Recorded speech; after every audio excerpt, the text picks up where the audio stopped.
नमस्कार, आप देख रहे हैं एनबी इम्पैक्ट और मैं हूं आपके साथ सुनील विश्वकर्मा। मध्य प्रदेश में उपचुनाव को लेकर तैयारियां तेज हो गई हैं। आपको बता दें कि 1 लोकसभा और 3 विधानसभा सीटों पर उपचुनाव की तैयारियां तेजी से आगे बढ़ती जा रही हैं। बात की जाए शिवराज सरकार की, तो शिवराज सरकार के अभी तक के कामकाज को बीजेपी जनता के सामने रखने वाली है। इसके साथ ही उपचुनाव से पहले बीजेपी का नारा भी तैयार हो चुका है और कहा यह जा रहा है कि इसी नारे के सहारे एक बार फिर से जनता का विश्वास या जनता का भरोसा टटोलने की कोशिश की जाएगी और उपचुनाव वाली सीटों पर सरकार की योजनाओं का प्रचार प्रसार किया जाएगा। शिवराज सरकार के चौथे टर्म के कामकाज को हर बूथ तक पहुंचाया जाएगा और इसकी जिम्मेदारी युवा कांग्रेस और महिला मोर्चा को दी जाएगी। दरअसल माइक्रो स्तर पर बूथ की प्लानिंग भी बीजेपी कर रही है और उन बूथों पर फोकस किया गया है जहां बीजेपी को सबसे कम वोट मिले हैं। जयस की खंडवा और जोबट में सक्रियता लगातार बढ़ गई है और यदि जयस की बात करें तो जयस कहीं ना कहीं समस्या या परेशानी उत्पन्न जरूर कर सकती है। दरअसल जयस दोनों सीटों पर चुनाव लड़ने का ऐलान कर चुका है और यदि ऐसा होता है तो युवा आदिवासी के टिकट देने पर कांग्रेस के साथ भी जयस जा सकती है। अब ऐसे में समस्या बीजेपी के सामने खड़ी हो जाएगी। दोनों ही सीटों पर आदिवासी वोट निर्णायक होते हैं और ऐसे में यदि जयस के स्ट्रांग कैंडिडेट या ताकतवर प्रत्याशी सामने आते हैं तो निश्चित है कि कांग्रेस और बीजेपी में हलचल मचना शुरू हो जाएगी। वहीं दूसरी ओर यदि हम बात करें उपचुनाव से पहले कांग्रेस में भी कुछ बदलाव की संभावना नजर आ रही है। दरअसल शुक्रवार को सोनिया गांधी से पीसीसी चीफ कमलनाथ ने मुलाकात की और कांग्रेस कमेटी में नए चेहरों को शामिल किया जा सकता है। दरअसल उपचुनाव में कांग्रेस भी बूथ पर फोकस कर रही है। हर बूथ पर संगठन के प्रत्येक कार्यकर्ता को कांग्रेस तैनात करने वाली है। प्रदेश महिला मोर्चा हो या युवा कांग्रेस के कार्यकर्ता हो, इनकी एक टीम बनाई जाएगी और इस टीम को मतदान केंद्रों पर तैनात किया जाएगा। प्रभारियों को स्थानीय पदाधिकारियों से चर्चा कर रणनीति बनाने के भी निर्देश दे दिए गए हैं।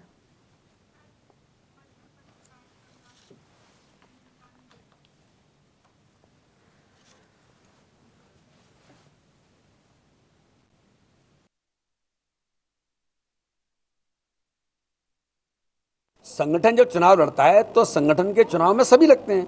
मंत्री भी कार्यकर्ता हैं, मैं भी कार्यकर्ता हूं, इसलिए सांसद भी कार्यकर्ता हैं, विधायक भी कार्यकर्ता हैं।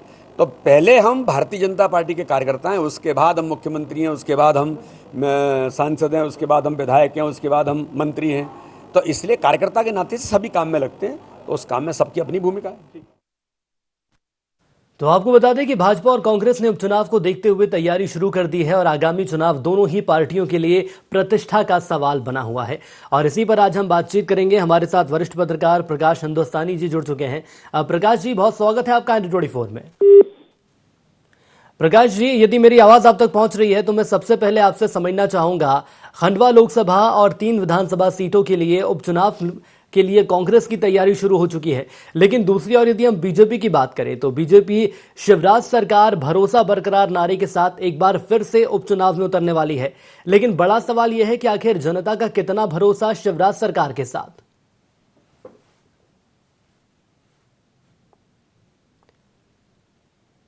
तो लग रहा है कि हमारा संपर्क नहीं हो पा रहा है। रवि सक्सेना जी इस बीच हमारे साथ जुड़ चुके हैं, प्रवक्ता हैं कांग्रेस से।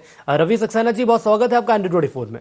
जी धन्यवाद। सर, यदि कांग्रेस की बात करें तो एक बार फिर कांग्रेस उपचुनाव को लेकर एक्टिव मोड में नजर आ रही है। हालांकि बीजेपी की अपनी तैयारी है, लेकिन फिलहाल यदि हम कांग्रेस की बात कर लें तो कांग्रेस की तैयारियां कैसे देखते हैं आप?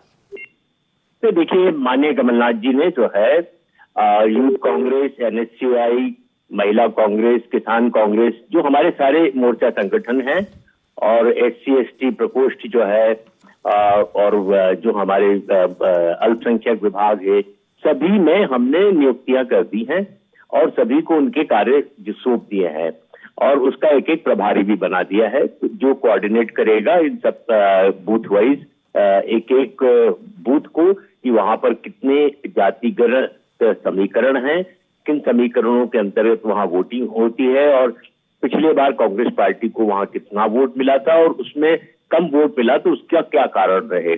तो उसका पूरा सर्वे चल रहा है, लोग काम पे जुट गए हैं और मुझे लगता है कि हम लोग जिस तरह से हमने दमोह में भारी बहुमत के साथ चुनाव जीता था, ये तीनों विधानसभा के और एक लोकसभा का उपचुनाव हम भारी बहुमत से जनता के आशीर्वाद से जीतने जा रहे हैं। चलिए सर, कांग्रेस का भरोसा तो जनता पर है, लेकिन जान लेंगे कि आखिर बीजेपी जनता के बीच जा रही है, क्या जनता का प्रतिसाद मिल रहा है। हरिशंकर खटीक जी जुड़ चुके हैं, प्रदेश महामंत्री है मध्य प्रदेश भाजपा से। स्वागत है खटीक जी आपका ND24 में। धन्यवाद। सबसे पहले सर, यदि मैं बात करूं तो नया नारा सामने आया है, शिवराज सरकार भरोसा बरकरार। लेकिन नारे के साथ उपचुनाव में कितना भरोसा जो कि जनता शिवराज सरकार पर बरकरार रखेगी? सबसे पहले हम आपको बता दें कि भारतीय जनता पार्टी के कार्यकर्ता दिन रात मेहनत कर रहे हैं, दिन रात परिश्रम कर रहे हैं। और एक लोकसभा और जो 3 विधानसभा का चुनाव है, हमारे देश के प्रधानमंत्री माननीय श्री नरेंद्र मोदी जी, मध्य प्रदेश के मुख्यमंत्री माननीय श्री शिवराज सिंह चौहान जी और भारतीय जनता पार्टी के हमारे प्रदेश अध्यक्ष सम्मानीय श्री विष्णुदत्त शर्मा जी, सुहास जी और हितानंद जी के दिशा निर्देशों में जो चुनाव होंगे, उनकी योजनाओं के आधार पर हम सब चुनाव जीतेंगे। एक लोकसभा का चुनाव भी जीतेंगे, 3 विधानसभाओं का चुनाव जीतेंगे, क्योंकि सबको पता है कि हमारे देश के प्रधानमंत्री जी ने, जहाँ 130 करोड़ की आबादी है पूरे देश की, और 130 करोड़ की आबादी में 80 करोड़ गरीब लोगों को 25 श्रेणियों के माध्यम से है उनको गरीब राशन वितरण करने का काम किया। इस कोरोना महामारी में 5 करोड़ से अधिक जो वैक्सीनेशन का काम होना था, आज हम मध्य प्रदेश के लिए सौभाग्यशाली हैं कि मध्य प्रदेश के मुख्यमंत्री शिवराज सिंह चौहान जी के दिशा निर्देशों में 4 करोड़ से अधिक लोगों को वैक्सीनेशन का काम हो गया। और 25 और 26 अगस्त अभी एक ऐसी तारीख आपके बीच में आने वाली है, कल परसों में, तो उसमें 30 लाख से अधिक का वैक्सीनेशन होगा। बेटियों के लिए अभी कल ही रक्षाबंधन का पर्व था, जहाँ बेटियां 12वीं तक पढ़ने के बाद घर बैठ जाती थी, लेकिन मध्य प्रदेश के मुख्यमंत्री शिवराज सिंह चौहान जी पहले भी उनको राशि देते थे, लेकिन कल उन्होंने रक्षाबंधन पर घोषणा की है कि हम 20,000 रुपये कॉलेज में पढ़ने वाली प्रत्येक बेटी के लिए देंगे। ये हमारे मध्य प्रदेश के मुख्यमंत्री शिवराज सिंह चौहान जी हैं, जहाँ गाँव गरीबों किसानों की भी चिंता की है, जहाँ हमारे देश के प्रधानमंत्री जी 6,000 रुपये किसान सम्मान निधि के रूप में एक साल में गरीब से गरीब किसान को देते हैं। मध्य प्रदेश के मुख्यमंत्री शिवराज सिंह चौहान जी किसानों के खातों में 4,000 रुपये डालते हैं। ये सौभाग्यशाली कि उन ऐसे गरीब से गरीब किसान हैं जो खाद और बीज उस राशि से ले लेते हैं। इन आयुष्मान भारत से अगर कोई बीमार हो जाता तो आयुष्मान भारत के अंतर्गत उसका 5 लाख रुपए का हम निःशुल्क इलाज करा रहे हैं। और हमारे देश के प्रधानमंत्री ने एक इतना ऐतिहासिक फैसला किया कि जो गरीब व्यक्ति खुले आसमान तले निवास करते हैं, परिवार की संख्या अधिक है, उसके बाद भी वो गरीब है बेचारे, उनके पास रहने के लिए छत नहीं है, रहने के लिए मकान नहीं है, खुले आसमान तले जीवन यापन करते हैं, उनको छत देने का काम भारतीय जनता पार्टी की सरकार ने, केंद्र की सरकार ने किया है।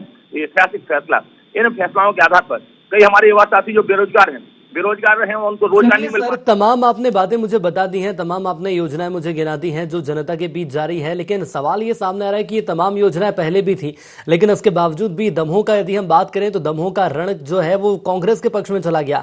मैं आपके पास आऊंगा, लेकिन प्रकाश हिंदुस्तानी जी भी हमारे साथ जुड़ चुके हैं, वरिष्ठ पत्रकार हैं आप। प्रकाश सर, मैं आपके पास आना चाहूंगा, और यदि हम बात करते हैं 1 लोकसभा और 3 विधानसभा सीटों की, तो बीजेपी कांग्रेस दोनों पार्टी ही तैयार है, लेकिन यदि तीसरी और हम बात करें तो कहा यह जा रहा है कि जेएस भी चुनाव लड़ने वाली है। क्या कोई समीकरण बिगड़ते आप देख रहे हैं?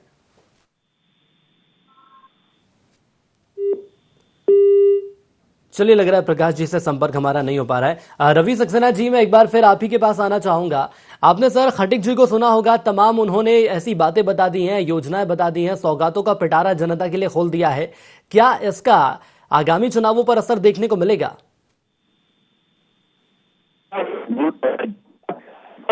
5 किलो अनाज आपने देखा, पूरे देश में आपने देखा होगा, पूरे प्रदेश में आपने देखा है कि किस तरह का अनाज जो है वो मोदी जी ने 5 किलो अपनी फोटो लगा के बेचा है, शिवराज जी ने अपना फोटो लगा के लोगों को दिया है और सारा अनाज दिया है। तो वो जो $5 ट्रिलियन की इकोनॉमी की बात करते थे, उन्होंने आज देश को, प्रदेश को इतना बदहाल कर दिया है कि आज प्रदेश में 5 किलो अनाज जो है उसकी भिक्षा आप दे रहे हैं जनता को। आपको शर्म आनी चाहिए। आज आपने पूरे मध्य प्रदेश को और पूरे देश को एक 5 किलो अनाज का एक भिखारी देश बना दिया और अपनी फोटो उस पर छपवाते हैं, सारा अनाज उसमें भर दिया। पेट्रोल डीजल के दाम आसमान पे है, रसोई गैस जो है वो गरीब आदमी की लिमिट से बाहर जा चुकी है। बेरोजगार युवा जो है उस पर लाठीचार्ज कर रहे हैं, उसको जेल में ठूस रहे हैं। तो महिला बच्चियां, चयनित शिक्षिकाएं हैं, भारतीय जनता पार्टी के कार्यालय के सामने बैठी हुई जार रो रही है, क्षमा मांग रही है, दंडवत कर रही है, राखी लेके बैठी है कि आ जाइए, आपने पिछली बार आके यहाँ घोषणा की थी कि तुम मेरी बहनें हो, तुमको जब तक मैं नियुक्ति नहीं दे दूंगा तब तक टाइगर जिंदा है। तो टाइगर कहाँ गया भाई? मरियल टाइगर है कहाँ? देखिए, चलिए बिल्कुल सर, इन तमाम सवालों के जवाब लेंगे, लेकिन हमारे साथ प्रकाश हिंदुस्तानी जी एक बार फिर जुड़ चुके हैं। प्रकाश जी, मेरी आवाज पहुंच रही है आप तक? प्रकाश हिंदुस्तानी जी, मेरी आवाज आप तक पहुंच रही है? चलिए, लग रहा है हमारा संपर्क नहीं हो पा रहा है। हरिशंकर खटीक जी, यदि बात करते हैं आगामी चुनावों की, तो कांग्रेस ये कह रही है कि महंगाई का एक बड़ा मुद्दा है जो कि जनता के बीच जा रहा है और महंगाई से आम जनता परेशान है। क्या ये बड़ा मुद्दा कांग्रेस भुनाने की कोशिश यदि करती है तो बीजेपी की रणनीति आखिर क्या रह सकती है? सबसे पहले हम जो हमारे साथी भाई हमारे मित्र रवि सक्सेना जी जो बात कर रहे थे, पहले तो हम उनकी बात का जवाब देना चाहते हैं कि कांग्रेस की इनकी सरकार चली गई, इनने 60 साल तक देश की आजादी के बाद 60 साल तक देश की धरती पर राज किया और इन्होंने आज भी जो गरीब लोगों के लिए बोल रहे हैं, इनको ऐसे शब्दों का प्रयोग नहीं करना चाहिए। हमारे देश के प्रधानमंत्री जी, भारतीय जनता पार्टी की सरकार ने अगर गरीबों के लिए राशन देने का काम, निःशुल्क देने का काम किया है, तो इनको ये क्या बोल रहे हैं कि भारतीय जनता पार्टी को शर्म आना चाहिए, इनको शर्म आना चाहिए। कांग्रेस इतनी बड़ी बेशरम हो गई है तो उसके ऊपर कोई जू नहीं लेती। उनके देश के प्रधानमंत्री स्वयं बोलते थे कि हम माननीय स्वर्गीय राजीव गांधी जी बोलते थे कि मैं 100 रुपए वहां दिल्ली से भेजता हूं और आम पब्लिक तक 10 रुपए भी पहुंच पाना बहुत बड़ा मुश्किल हो गया। अगर हमारे देश के प्रधानमंत्री ने खाते खुलवाए, प्रधानमंत्री आवास की राशि उनके खातों में डल रही है, गरीबों के खाद्यान्न देने का काम किया जा रहा है और उनके जीवन सुरक्षा के लिए बीमा भी किया गया, तो इनको अपने आप में कांग्रेस जो बेशरम, शर्म नहीं, अब ये हमारे लिए शर्म बोल रहा है, हम इनके लिए बेशरम बोल रहे हैं, या इनकी कांग्रेस पार्टी बेशरम हो गई और ये बेशरम हो गए। और दूसरा और बता दें, इनने कहा कि गरीबों को भिखारी बना दिया। अरे अपने आप में शर्म आना चाहिए, आपने तो कभी गरीबों के मौत कब देखने का काम भी नहीं किया। हमारे देश के प्रधानमंत्री ने तो खुले आसमान तले रहने वाले व्यक्तियों को प्रधानमंत्री का आवास दिया है। दूसरा और बता दें, कई महत्वपूर्ण चीजें हैं जो अभी चुनाव की बात चल रही थी, इनने बोला है कि महंगाई बढ़ा दी है। महंगाई के लिए तो हम एक ही चीज आपके बीच में बताना चाहते हैं, बोलना चाहते हैं कि महंगाई बढ़ाने वाला कौन, किसने बढ़ाई? अभी 9 अगस्त को जब मतपेश की विधानसभा में विधेयक आ रहे थे, सप्लीमेंट्री बजट पेश किया जा रहा था, तो हमारे वित्त मंत्री जी माननीय देवड़ा जी ने कहा था कि 15% पेट्रोल पे वेट पड़ता था, 15 से बढ़ा के इनने 24 किया और 16% वेट डीजल पे पड़ता था, 16% से इनने बढ़ा करके 25 किया। आखिर कांग्रेस को शर्म आना चाहिए, जो कांग्रेस बेशरम हो गई है, अब उसको शर्म आना चाहिए कि महंगाई बढ़ाने का काम किसने किया? वो किसने किया? कांग्रेस पार्टी ने किया। भारतीय जनता पार्टी ने महंगाई नहीं बढ़ाई, इनने महंगाई बढ़ाई है। आज हम दम के साथ कह सकते हैं कि भारतीय जनता पार्टी का चुनाव हमारा संगठन लड़ेगा। लेकिन सर, महंगाई लगातार बढ़ती जा रही है, लेकिन क्या आपको नहीं लगता कि इस महंगाई का बड़ा मुद्दा है जो कि कांग्रेस भुना सकती है? समस्याएं तो कहीं ना कहीं खड़ी हो रही है, क्योंकि यदि आम जनता की बात करें तो वो तो यही उम्मीद में है कि यदि महंगाई बढ़ भी रही है तो प्रति व्यक्ति आय भी बढ़ना चाहिए। मैं इसका जवाब आपसे लूंगा, लेकिन इस बीच हमारे साथ वरिष्ठ पत्रकार प्रकाश हिंदुस्तानी जी एक बार फिर जुड़ गए हैं। प्रकाश जी, स्वागत है आपका 24 में। धन्यवाद। प्रकाश जी, यदि बात करें आगामी चुनावों की, तो 1 लोकसभा और 3 विधानसभा सीटों का रण हमारे सामने है। बीजेपी कांग्रेस लगातार अपनी तैयारियों में है। एक नया नारा दिया है बीजेपी ने, शिवराज सरकार भरोसा बरकरार। मैं समझना चाहूंगा आपके माध्यम से कि आखिर जनता का कितना भरोसा शिवराज सरकार पर है? जनता के भरोसे की बात तो नहीं की जा सकती, लेकिन ये बीजेपी की सरकार हर काम चुनाव को देखकर ही करती है। प्रदेश के विकास की चिंता नहीं है, लोगों के भलाई की चिंता नहीं है, केवल चुनाव। कभी 28-29 सीटों पर उपचुनाव है, कभी दमोह में उपचुनाव है, कभी खंडवा में उपचुनाव है, कभी 3 विधानसभा सीटों पर उपचुनाव है, कभी जनपद के चुनाव है, कभी पंचायत के चुनाव है। और ये हाल देखिए कि भोपाल जैसे शहर का क्या हाल है। और ऊपर से चुनाव को देखते हुए हम लड़कियों को कॉलेज में प्रवेश करते ही 20,000 रुपए देंगे, हम उनको इतना पैसा देंगे। कोई स्थायी सोच नहीं है। अच्छे स्कूल खुले, अच्छे कॉलेज खुले, सरकारी कॉलेजों में नियुक्तियां हो, शिक्षकों की नियुक्तियां हो, चिकित्सक अस्पतालों में हो, इन सब बातों की कोई चिंता नहीं। चुनाव चुनाव चुनाव। और अब दुर्भाग्य की बात यह है कि कांग्रेस भी बीजेपी के इसी तरीके में शामिल हो गई है। कांग्रेस भी चुनाव को देखकर ही अपने अभियान चला रही है। प्रदेश के स्थायी हल की, स्थायी हित की, जनता के हितों की चिंता है नहीं। हर जगह टोल टैक्स, हर जगह टैक्स, नगर निगम के टैक्स लगातार बढ़ते जा रहे हैं और लोग परेशान हैं। इसके बाद कानून व्यवस्था की स्थिति की बात करें तो इंदौर में जिस तरह एक अल्पसंख्यक चूड़ी वाले को पीटा गया, और उसको कानून और व्यवस्था की स्थिति भी बताता है कि प्रदेश में, जिसे शांति का टापू कहते हैं, इस तरह की बातें कितनी गैर जरूरी हैं। जिस देश में मंदिरों के निर्माण में, मूर्तियों की स्थापना में सभी वर्ग के लोग साथ देते रहे हों, उस देश में इस तरह की हरकतें, कानून व्यवस्था पर प्रश्न चिन्ह है। लेकिन कानून व्यवस्था सरकार के लिए चिंता का विषय नहीं है। चिंता का विषय केवल चुनाव है, और जो भी चुनाव हो वो चिंता का विषय है। उसके लिए नए नारे हैं, नई भूमिका है, नए कमाई के स्रोत हैं, और अभी तो कमाई के स्रोत और भी बढ़ेंगे क्योंकि ट्रांसफर लिस्ट जारी होने वाली है जी। तो ये सारी चीजें चल रही है। मुझे लगता है कि मध्य प्रदेश का आदमी सब में पिसा हुआ महसूस करता है। चलिए खटीक जी से इसका जवाब ले लेंगे। खटीक जी बात अपनी पूरी करिए, और प्रकाश जी ने भी कई बड़ी बातें यहाँ पर कही हैं, सवालों के जवाब देंगे आप? हम आपको बता दें, सबसे पहले जो हमारे कांग्रेस के साथी मित्र बोल रहे थे, जिनकी सरकार स्वयं अपने कर्मों के आधार पर चली गई, कांग्रेस के विधायक कांग्रेस के मंत्रियों की जब नहीं सुनी गई तो उनकी सरकार चली गई। तो कांग्रेस अपने आत्मा में झांक के नहीं देखती है, अपने गलीमान में झांक के नहीं देखती कि कांग्रेस के लोग अपने विधायक साथियों को नहीं मना पाई, क्यों उनकी सरकार चली गई। मध्य प्रदेश के मुख्यमंत्री शिवराज सिंह चौहान जी के ऊपर उनका भरोसा रहा, मध्य प्रदेश की सरकार की भारतीय जनता पार्टी की योजनाओं पर विश्वास रहा, शिवराज सिंह चौहान जी पर विश्वास रहा, इस कारण से वो कांग्रेस पार्टी में लात मार करके भारतीय जनता पार्टी में शामिल हुए हैं। अब इनको पीड़ा, इनको दुख तो होगी, स्वाभाविक है कि इनको दुख होगी क्योंकि इनकी सरकार चली गई है। लेकिन मध्य प्रदेश के मुख्यमंत्री शिवराज सिंह चौहान जी सभी वर्गों की, चाहे एससी का हो, चाहे एसटी का हो, चाहे ओबीसी का हो, चाहे पिछड़ा वर्ग का हो, चाहे सामान्य वर्ग का हो, चाहे निर्धन हो, कोई भी व्यक्ति हो, उसके हित में हमेशा योजना लेते हैं, चाहे बहनों बेटियों के उद्धार की बात हो, ऐसे मान लेते हैं। लेकिन मध्य प्रदेश एक शांति, अभी साथी भाई हमारे बोल रहे थे कि मध्य प्रदेश शांति का टापू नहीं, तो हम बताना चाहते हैं कि मध्य प्रदेश शांति का टापू है। ऐसा विधेयक पहले देश में कभी नहीं आया कि अवैध शराब बेचने वालों को आजीवन कारावास की सजा और जहरीला शराब बेचने वाले को फांसी की सजा।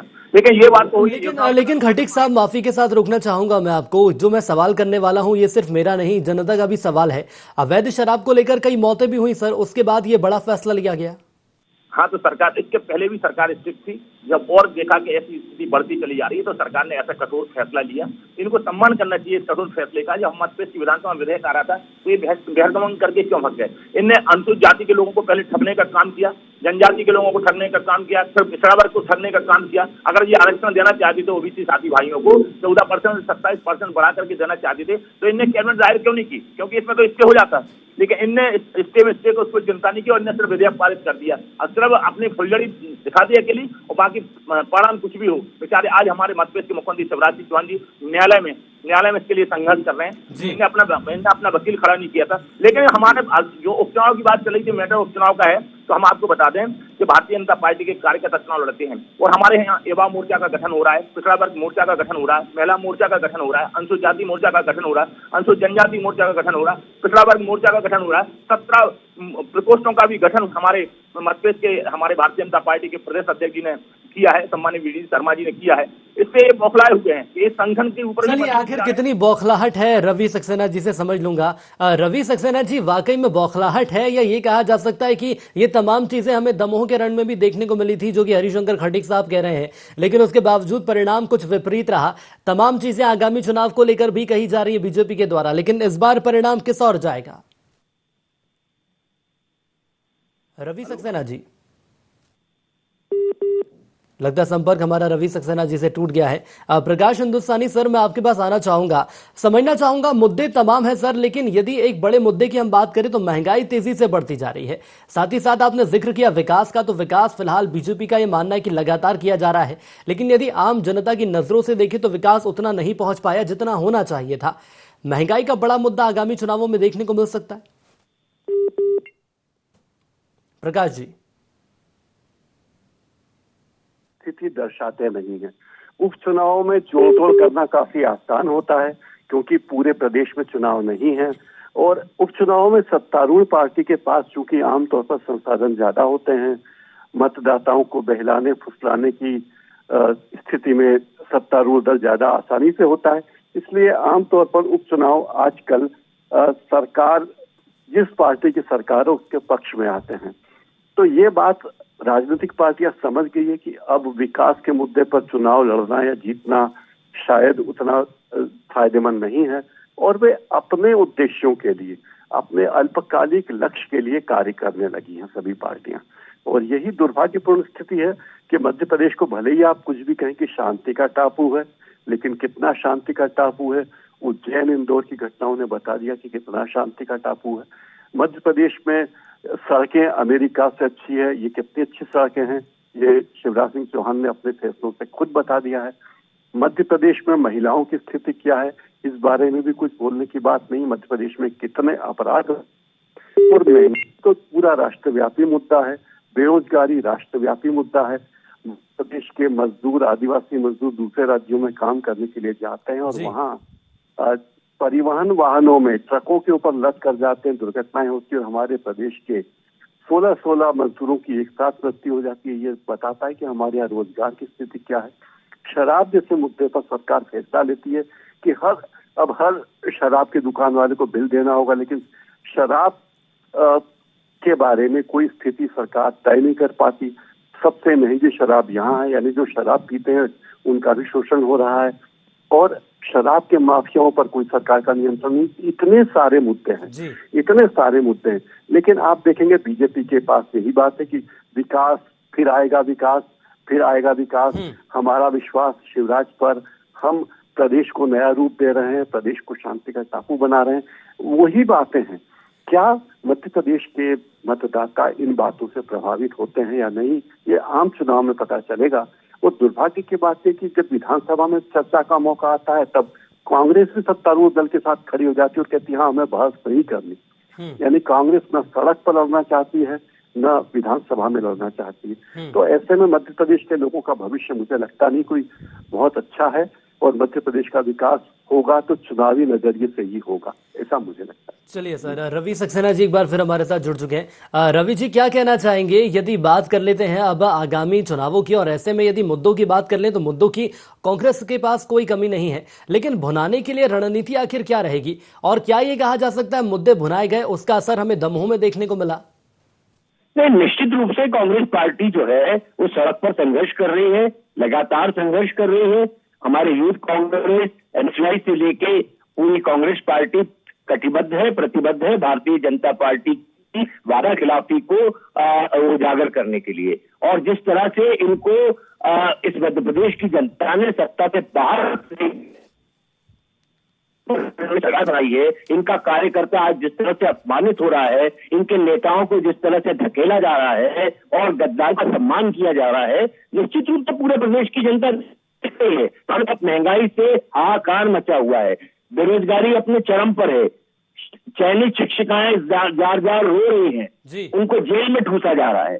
तो आप देख रहे हैं क्या, आप कितना भी झूठ बोल लें, कितना भी प्रपंच रच लें, कितना भी आप वाहवाही अपनी कर लें, अपनी पीठ थपथपा लें, प्रदेश की जनता जानती है कि भारतीय जनता पार्टी केवल और केवल सत्ता के लिए किसी भी हद तक करने को तैयार रहती है। अब न इनकी कोई नीति है, न नियत है, न इनकी कोई विचारधारा बची है। अब ये कुशाभाऊ ठाकरे की पार्टी नहीं बची है, ये सत्ता भाऊ ठाकरे की सरकार बनी हुई है। 24 घंटे सत्ता को किसी तरह से हमको कब्जे में करना, जनता हमको भगा दे, जनतंत्र की हत्या करना, लोकतंत्र की हत्या करना, अब इनका केवल यही काम बचा है। लेकिन सर ये बताइए, यदि हम चुनावों की बात करते हैं तो मुद्दे जो हैं वो भुनाने के लिए कांग्रेस आखिर रणनीति क्या अख्तियार कर रही है? जनता के बीच उन मुद्दों को कैसे लेकर जाएंगे आप?